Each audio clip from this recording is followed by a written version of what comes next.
Halo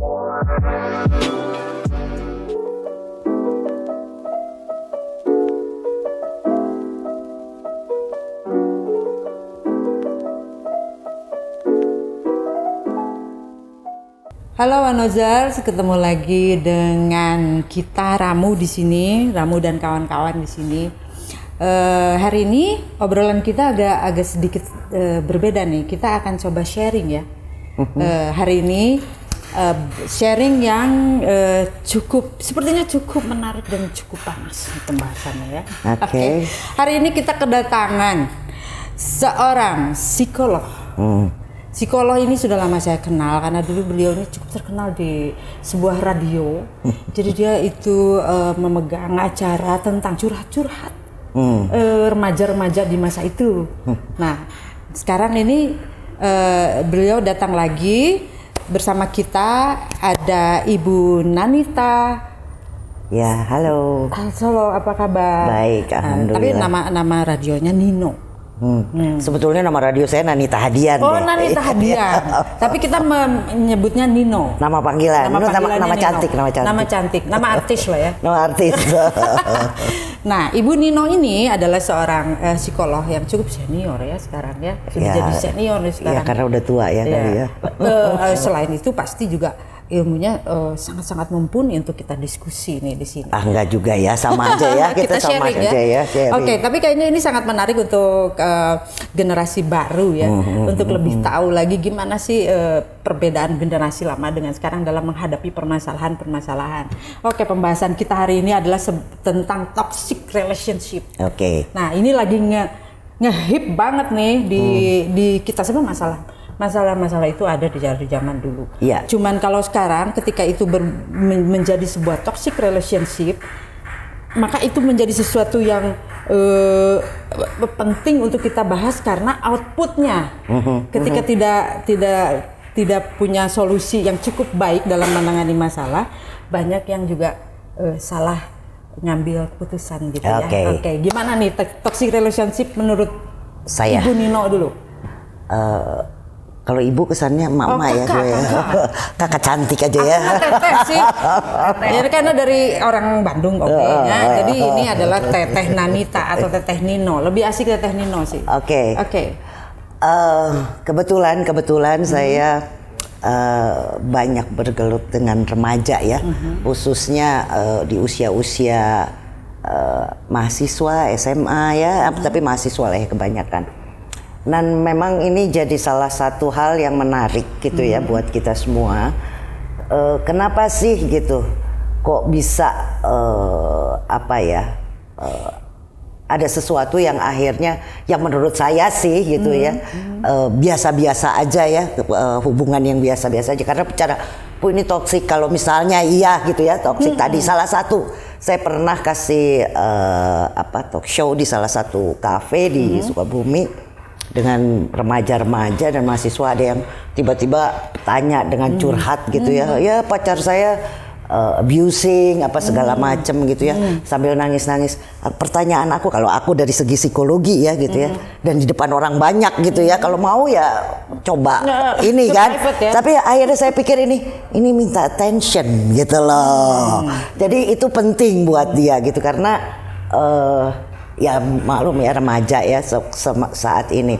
Dan satu lagi saya lihat kenapa, mungkin juga karena interpersonal relation mereka itu tidak banyak langsung tatap muka, tapi lebih banyak via WA dan sebagainya. Karena saya lihat dengan gadget itu tidak memberikan kalau kita getaran ya, ada aura.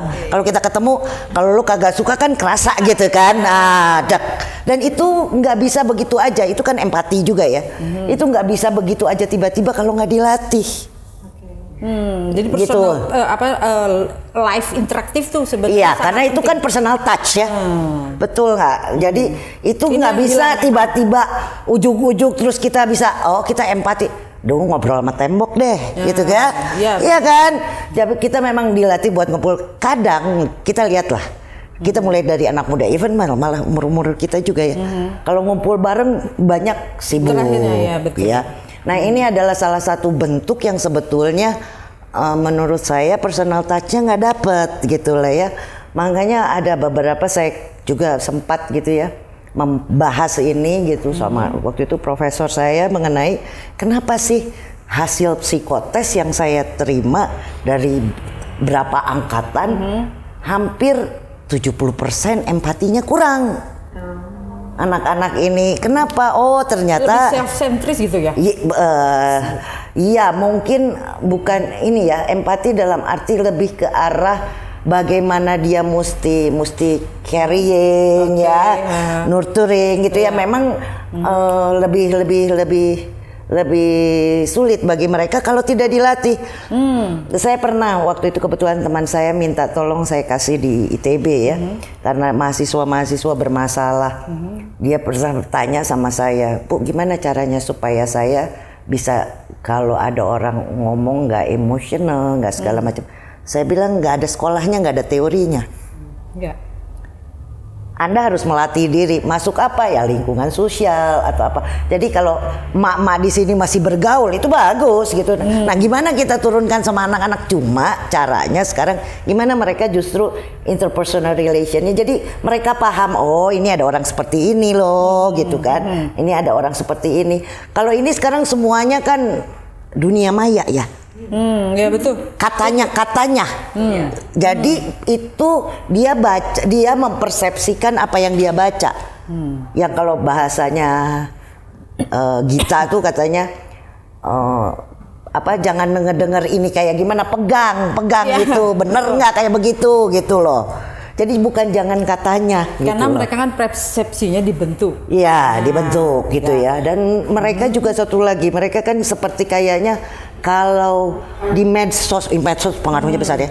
Kalau medsos bilang begitu atau misalnya tidak sesuai sama apa yang ada di medsos, itu minder loh mereka gitu. Oh iya, kayak kehilangan pegangan. Iya, itu saya dapat dari diskusi dengan mahasiswa ya, katanya itu adalah salah satu kenapa mereka punya problem dengan itu karena itu jadi minder katanya. Jadi kayak tolak ukur gitu. Iya, tolak ukurnya memang medsos. Iya. Nah, itu dia makanya mungkin dari Bang Poltak tuh ya. Saya pernah dapat bahwa kenapa medsos itu pengaruhnya, dan satu lagi paling besar adalah pada wanita. Karena wanita lebih banyak waktunya mungkin. Ya, itu dia. Jadi karena adanya medsos, nah ketika mereka punya hubungan dan sebagainya kan mereka banyak curhat di di media sosial. Nah ketika bicara itu mungkin kita akan buka nih sekarang forumnya ya. Silakan langsung tanya nih tentang toxic relationship itu sejauh apa sekarang kita memandangnya dalam kondisi budaya digital sekarang nih kan. Nah, seperti apa? Sok silakan ada pertanyaan. Kita langsung diskusi aja, langsung sharing. Di KDRT setelah lama banget gitu ya. Nah, yang jadi pertanyaan saya, kenapa berhenti setelah masuk medsos gitu ya? Maksudnya korbannya memutuskan hubungan setelah masuk medsos gitu. Sebelum sudah pernah belum kan gitu kan? Kadang kita ditanya gitu ya. Sudah sering ini itu kenapa ya, Mbak? Maksudnya karena di medsos terus baru memutuskan untuk berhenti gitu loh. Mereka kayak butuh afirmasi gitu loh. Oh, oke. Baru berani mengambil langkah untuk selesai dengan pasangannya gitu loh, Mbak. Oke. Itu kenapa, Mbak? Itu saya satu sih kalau masalah ini pernah ini juga terjadi ya. Ada orang bilang gini, kenapa sih katanya dia kok mau-mauannya ada abuse-nya, ada KDRT lah ya segala macam. Terus saya bilang gini, kamu yang melihat atau dia yang merasakan? Nah, kalau dia yang merasakannya diam aja, kita nggak bisa apa-apa. Karena mungkin karena mungkin tanpa dia disadari, dia menikmati. Kan ada orang masohis, ada orang sadis. Oh, dia bisa menikmati. Bisa jadi dia masohis. Tapi saya curiga juga kalau tiba-tiba berhenti, kenapa kemarin diam aja? Bisa jadi itu kalau itu bicara soal harga diri. Karena orang pada tahu. Jadi apakah itu keputusan dia atau enggak kita nggak tahu. Betul kan? Karena dia butuh dukungan dalam arti apa? Ataukah dia butuh eksistensi di situ? Ya kan? Saya kan aneh. Ada beberapa orang bilang, misalnya gini, anggaplah toksik dalam hubungan, nggak usah KDRT deh. Wah suami saya gini begini begitu, banyak nih ya kejadian seperti itu. Tapi kadang-kadang saya tanya, Anda siap nggak gitu loh? Kalau Anda siap, mungkin Anda menikmati. Kenapa? Dia mengeluh pada saat kondisi itu ada. Karena apalagi wanita ya, main dengan hormon. Ya, jangankan kita ke orang lain, kita sendiri aja kadang bingung kok berubah gitu perasaannya. Kadang moodnya begini, kadang moodnya begitu gitu kan. Nah, ada satu kasus di mana dia bilang dia nggak suka di kayak begini. Tapi kok begitu lama? Saya sampai tanya, apa yang menjadi prioritas? Karena kita nggak tahu. Ada yang prioritasnya, kenapa dia bertahan dalam hubungan yang menurut dia menyakitkan. Ternyata satu, karena gue nggak bisa cari duit, gue tergantung sama laki gue. Berarti prioritas pertama satu. Ya udah dia harus terima, karena dia bilang kalau lu mau ngambil sesuatu, lu juga kehilangan sesuatu gitu kan. Ya itu mah hukum alam lah ya, positif negatif yin yang gitu ya. Terus ada lagi yang bilang gue nggak mau, masalahnya gue demi anak-anak. Jadi itu mungkin yang menjadi beban dia. Dan kita kan nggak bisa bilang udahan aja. Nggak bisa, karena dia yang memutuskan, itu hidup dia gitu. Makanya aku tuh kadang-kadang ngerinya kenapa? Karena kita harus tahu dulu, jangan-jangan lu menikmati sebetulnya. Tanpa lu sadari, ya udahlah nggak apa-apa, laki gue gini, yang penting gue bisa belanja kemana-mana dan sebagainya. Udah aman. Iya. Tergantung prioritas setiap orang. Walaupun dijadiin samsak ya. Walaupun dijadiin samsak. Kayak saya mungkin juga prioritasnya, gue nggak kenapa-napa laki gue kayak gimana. Karena gue bebas aja pergi begitu. Ya itu kelebihan. Beda-beda ya Mbak. Nah makanya kelebihan kekurangan itu dia yang tahu gitu. Apalagi kalau hubungannya sudah lama ya. Ya. Ada dan susah lepas gitu ya kali ya. Bukan hanya susah lepas, mungkin juga ada satu, menurut saya ya. Apalagi kalau tidak dijodohkan gitu ya. Itu kan pilihanmu. Iya benar. Iya kan? Benar. Apalagi kalau pacarannya lama, kamu itu pilihanmu. Terus kalau lu bilang, wah enggak soalnya sekarang kayak gini, nggak ada manusia yang nggak berubah. Pasti ada perubahan. Jadi selama hidup kita adaptasi, menyesuaikan diri, sama siapapun, menurut saya. Saya ambil contoh, kan orang bilang gini, enggak saya udah nggak cinta karena kita udah nggak cocok. Emang pernah ada orang cocok? Gue mau tanya aja nih, pernah ada orang cocok nggak? Ada gak? Saya tanya, Anda mungkin punya kakak atau adik? Iya. Suka beda pandangan? Sering. Waktu itu punya ibu atau masih ada lah ibu. Suka beda pandangan? Itu yang melahirkan beda pandangan, apalagi anak batur ya. Iya yang benar. Jadi saya selalu bilang, kalau dia bilang enggak ini nggak cocok, emang ada yang cocok. Ini kan soal adaptasi sama penyesuaian diri kan gitu loh. Kalau menurut aku gitu. Kecuali kalau yang tadi ya, kalau toksik udah kayak gitu, itu prioritas dia di mana gitu loh. Dia maunya gimana? Karena kan kita nggak bisa maksain orang, lu jangan mau lu di abuse gini. Oh, dia yang menikmati kok, bukan kita gitu. Kita mungkin enggak, ya tapi mungkin nggak bisa terima ya. Dia bisa terima gitu.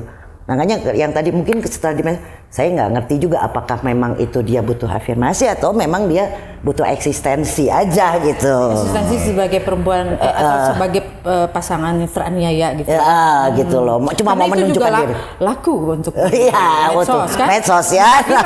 Bisa viral itu masalahnya. Iya, dia mungkin butuh itu gitu ya. Dan kita nggak tahu apa sebetulnya. Karena kadang-kadang jangankan kita ya, dia sendiri juga maksudnya apa yang ada di dalam diri dia sendiri juga kadang-kadang di bawah sadar dia gitu loh. Kita kan nggak tahu ya, karena kalau Freud bilang ada bawah sadar, ada prasadar, ada sadar. Yang disadari itu kan bisa jadi itu bentuk dari defense mechanism. Defense mechanism itu adalah topeng lah ya. Bagaimana kita di lingkungan yang dalam-dalamnya kan kita nggak tahu sebenarnya. Wah, gue kan jadi beken nih, gitu kayak gini. Atau mungkin plot twist ya. Ya, bisa jadi. Sebenarnya yang abuse dia mungkin. Kita nggak pernah tahu karena kan rahasia kamar itu. Ya, betul. Makanya nggak tahu lah kita lah ya. butuh apa nggak tahu. Memang harus personal ya kalau kayak gitu. Betul. Cuma memang sekarang karena medsos menjadi salah satu hal topik yang edun gitu, jadi kayaknya penting banget gitu kalau di blow up di situ gitu loh. Padahal semua permasalahan bisa selesai kalau di up di medsos. Padahal kekerasan sendiri itu sebenarnya sudah ada hukumnya ya. Udah jelas ya. Ya, udah jelas. Kadang-kadang yang kita mau nolong langsung, ayo kita laporin ke polisi. Yang biasanya nolaknya perempuannya. Ya. Atau orang yang di abuse-nya ya. Sekarang yang abuse tuh bukan perempuan aja loh. Perempuan bukan laki aja, perempuannya juga. Ini apakah kesetaraan emansipasi? Emansipasi. Gitu ada lagi silakan. Kayaknya ini ada banget. Apa tuh? Oke. Boleh banget deh. Gini teh, kan anak zaman sekarangnya barudak ayeuna ya. Pacaran teh ceritanya. Nggak nyebut nama. Jadi bobogohan teh pacaran. Tapi yang kita perhatiin misalnya anak gitu ya. Pacarannya tuh siga araraneh, sok ujug-ujug bete, naik turun cepat gitu. Emosinya berubah gitu kan. Terus jadi temperamen, terus tiba-tiba jadi cicingan kan kita tuh. Tapi dia punya pacar, terus nggak ketemu, terus berantem teh tinu sosmed, tinu WA gitu. Nah itu tuh kecenderungan apa sih teh? Jadi setelah Supporter gitu. abis pacaran, jadi si emosinya teh jadi apa nyakumanya, jadi random labil gitu. Itu kenapa sih teh? Berapa usianya? Sekitar 19, misalnya anak-anak 18, 19. Sono eta mah sadaya anak itu. Gitu. Itu di umurnya ya, Teh. Memang usianya. Oh. Anda perlu tahu bahwa saya selalu bilang kalau yang punya anak remaja ya dari mulai puber sampai ya umur 24-an selamatan.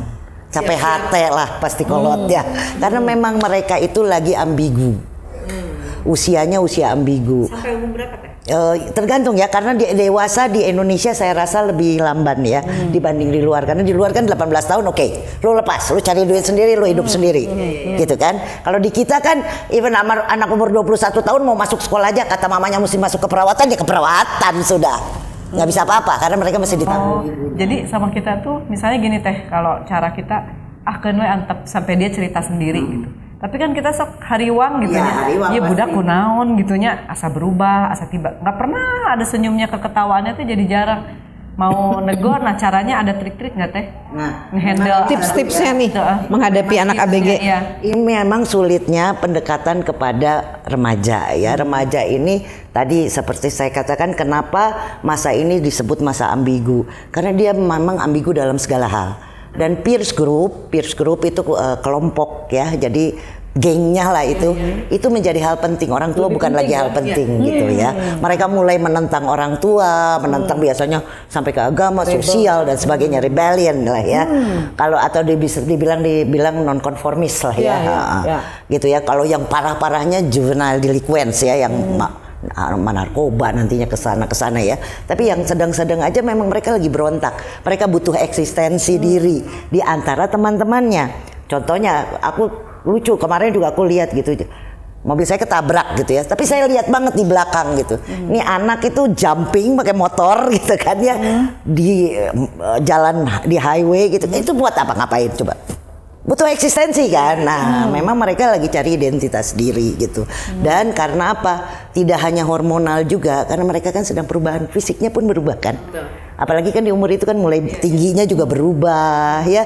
Apalagi cowok suara dan sebagainya itu kan berkembang mereka. Jadi memang perubahan-perubahan itu mengakibat berhubungan dengan emosi mereka. Sehingga mungkin akan capek hati memang ya. Iya, jadi gini, yang jadi tantangan tuh begini, ketika mereka rebel, fine lah, kita pun rebel di masanya, gitu kan. Tapi beda dunianya, beda ceritanya sama sekarang. Masalahnya mereka punya option apa yang disajikan sekarang di dunia digital. Iya, itu yang bikin kita kadang-kadang worried.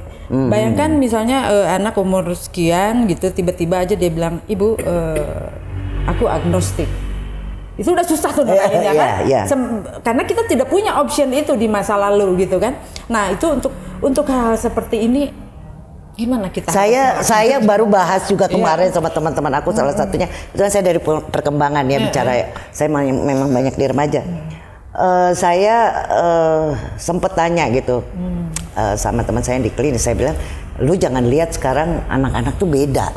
Mereka nggak sekolah di psikologi tapi mendiagnosa dirinya bipolar. Oh iya. Gua sakit kepala, gua bilang gitu.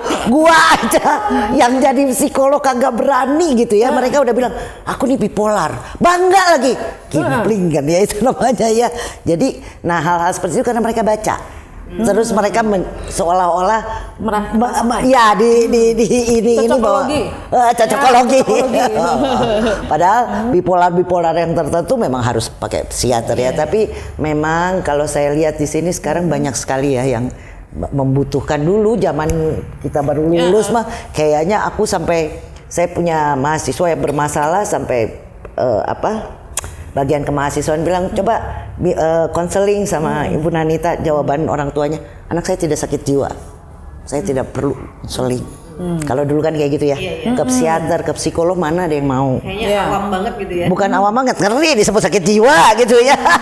Padahal kita sakit jiwa sih. Masuk psikologi udah pasti setengah ya. Saya berobat jalan. Gitu. Jadi kalau memang kalau remaja sih, saya bukan apa-apa ya. Memang perlu kesabaran ekstra dan caranya memang harus masuk. Kadang-kadang kita bisa masuk dari teman-temannya, deketin teman-temannya gitu, karena ya memang ada biasanya kalau nggak terlalu dekat ya kita punya waktu lah ya sama mereka. Itu nggak gampang soalnya mereka memang lebih Nah itu juga mengenai teman-temannya ya. Kadang-kadang kita juga suka kebingungan karena mereka tuh punya dua dunia, dunia nyata dan dunia maya. Nah ketika bicara teman-temannya ini kita kemana nih arahnya ya? Karena kalau yang di dunia nyata kita bisa interaksi gitu. Atau ketika mereka pacaran juga kadang-kadang mereka tuh cari solusi atau mengenali dirinya tuh kadang-kadang udah nggak bisa kesentuh loh sama kita. Karena dia sudah begitu dia ngebilangin bahwa dia sakit jiwa aja kita udah bingung sebenarnya kan. Jir, teh kumaha gitu nya. Ayeuna teh gosipna teh mental health. Iya, memang. Mental health deui. Mental health. Dan lucunya bangga lagi ya kita ya. Udah gitu healing terus. Healing memang. Memang ini karena saya nggak ngerti, mungkin akhirnya karena mereka main di medsos, energi emosinya lebih banyak terkuras ya, karena membaca orang dan sebagainya. Kalau saya sih sampai bilang gini, kepo amat sih lu gitu ya. Hidup orang ya. Kan dan buat apa sih lu sampai kadang-kadang ini butuh perhatian nih orang ini, eksistensinya butuhnya dari situ gitu.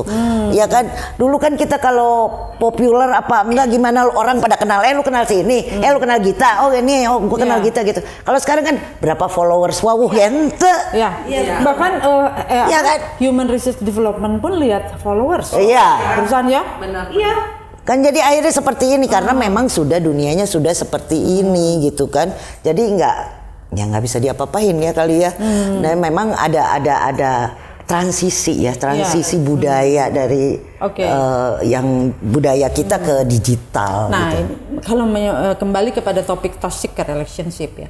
Nah, ini sampai di batas apa sih kita bisa mentolerans dalam satu ini kayak tadi dipukulin gitu kan. Karena kan yang namanya abuse tuh bukan cuman fisik aja, tapi bisa melalui verbal juga dan sebagainya. Banyak banget istilah-istilah yang muncul kayak silent treatment lah atau apa yang akhirnya kita jadi biasa ngedengar itu. Nah, bagaimana kita bisa tahu ini sudah di titik bahaya atau memang harus kita tinggalkan, atau memang ini adalah kita masih bisa beradaptasi? Nah, gimana itu? Kalau menurut saya selama itu satu pertama dari individunya sendiri, dia ada niat nggak? Karena mau treatment apapun tidak akan sukses kalau si orangnya nggak mau berubah. Apapun itu ya, terapi apa segala macam, orangnya 90% di orangnya, individunya memang mau. Kita bisa bantu gitu ya. Tapi kalau individunya nggak mau, maaf ya, saya ambil contoh narkoba. Masuk lagi penjara. Masuk lagi bolak-balik. Ya kan? Kalau individunya memang belum ada niatan, sulit. Sama dengan kita berobat ya, maksudnya kalau dia merasa bahwa ada keperluan apa, dia yang lebih tahu kondisinya. Nah, saya kalau kita bilang sebatas apa sih kalau kayak gitu, batas orang beda-beda sayang. Beda kekuatan ya. Kayak kita kan kuat KRA. Beda kan gitu, orang mah kuat KRA aja. Setengah zombie. Aja gitu. Jurana kumain. Itu tergantung dari setiap orang.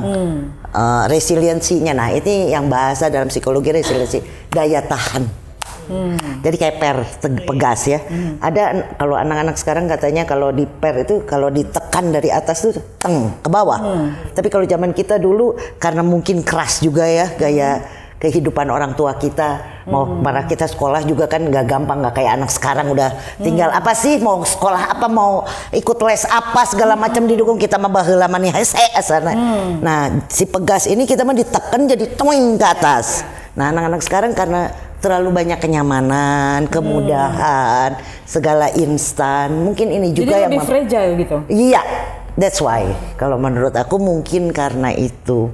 Tanpa kita sadari kita apa sih yang nggak buat anak? Tuh. Iya. Kalau dulu kan zaman emak gue gawe, babe gue gawe, terus anak-anak ya naik angkot aja deh, gitu kan. Kalau sekarang kan enggak, antar supir, semua udah enak, gitu. Iya iya, itu makanya agak sulit kita memberikan ini ya satu. Kita perlu punya dasar yang kuat supaya dia ketika memasuki wilayah-wilayah pilihan yang demikian banyak.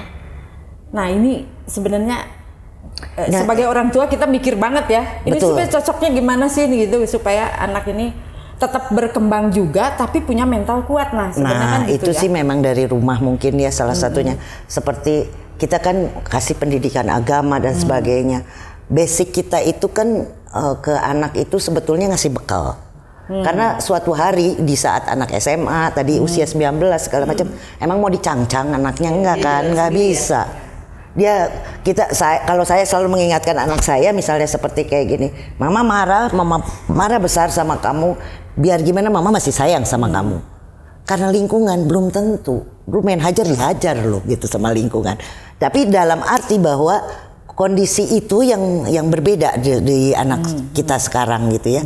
Kita nggak bisa apa-apa, lingkungan juga berpengaruh sangat besar. Malah mungkin lebih anak. besar ya. Lebih besar, apalagi ya medsos ya. Saya punya satu kasus ini 3 tahun malah kos di tempat saya. Ini anak itu menurut saya dia pintar ya, tapi nggak bisa interaksi sama orang. Ya bukan nggak bisa interaksi ya. Gagap. Interaksinya itu sebatas kalau ngomong nggak ada sopan satu deh, jeblakin pintu gitu ya.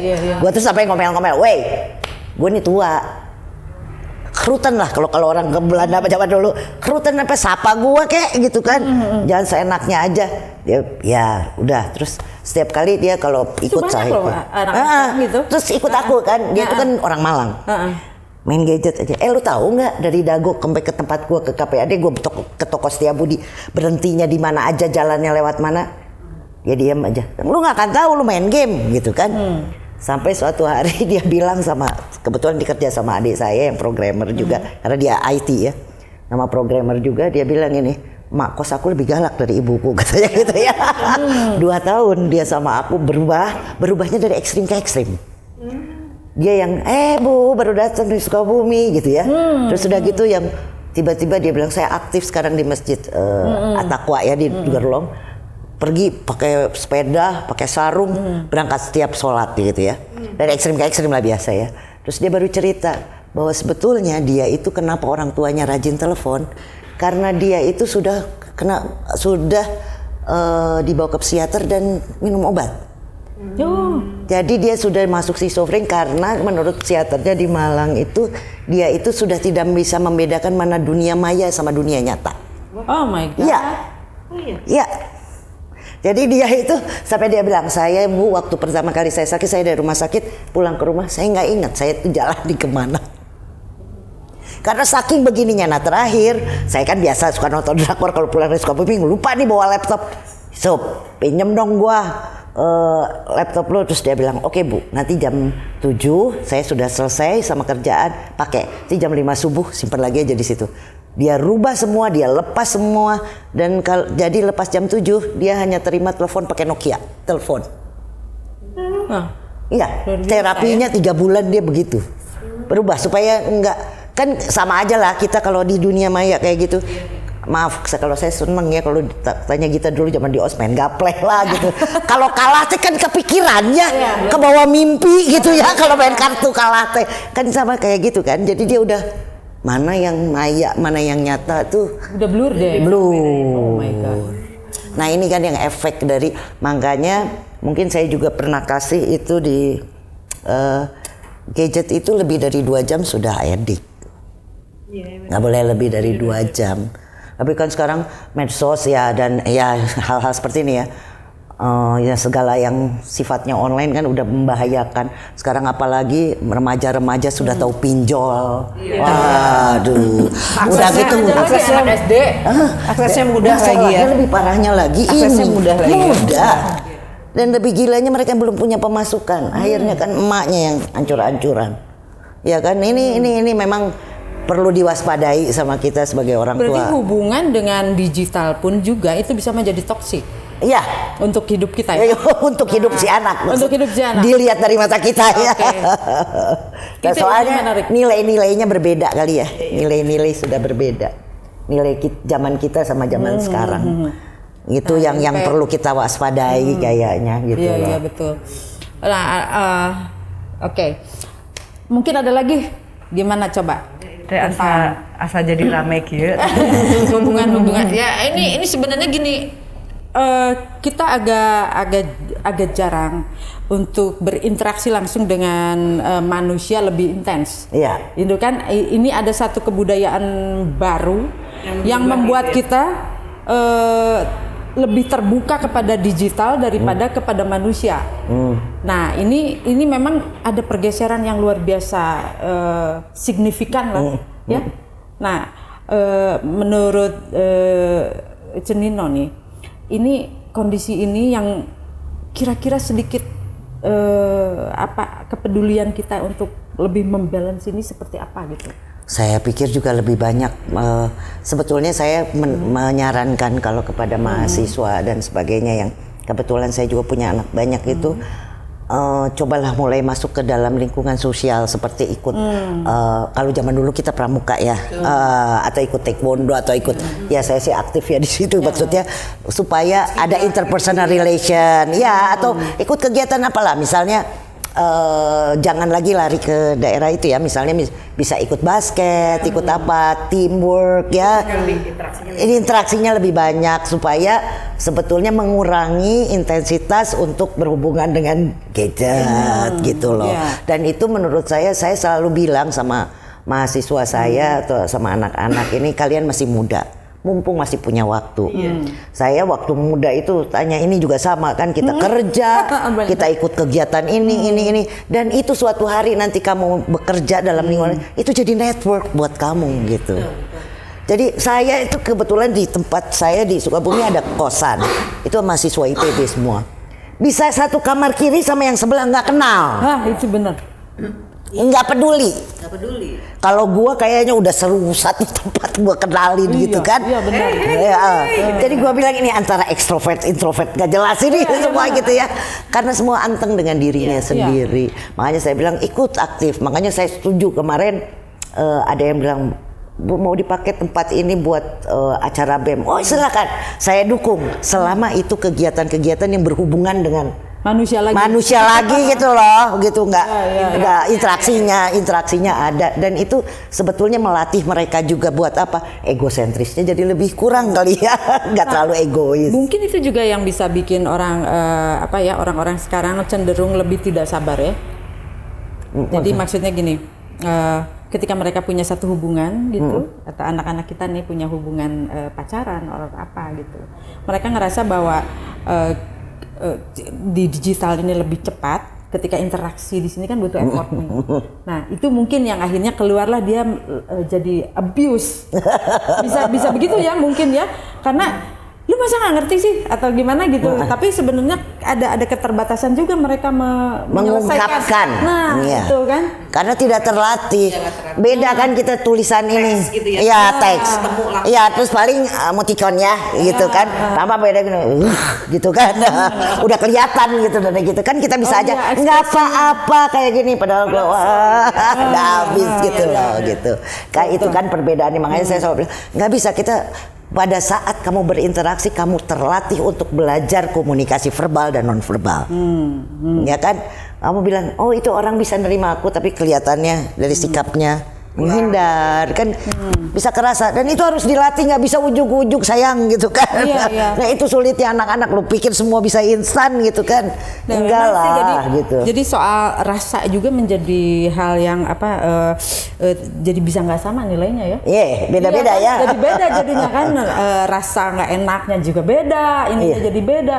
Menurut mereka ini enak, menurut kita nggak enak. Nah, hal itu yang mungkin tidak banyak dieksplor untuk akhir-akhir ini ya. Karena ya semuanya dari medsos ya. Kalau dari medsos kan semuanya permainan kata-kata ya menurut aku gitu ya, Iya, atau iya. permainan suara ya. Tidak verbal, non verbal lah menurut aku gitu. Memang agak sulit ya, agak sulitnya enggak inilah ya menurut aku, kurang terasah dengan baik lah. Ya.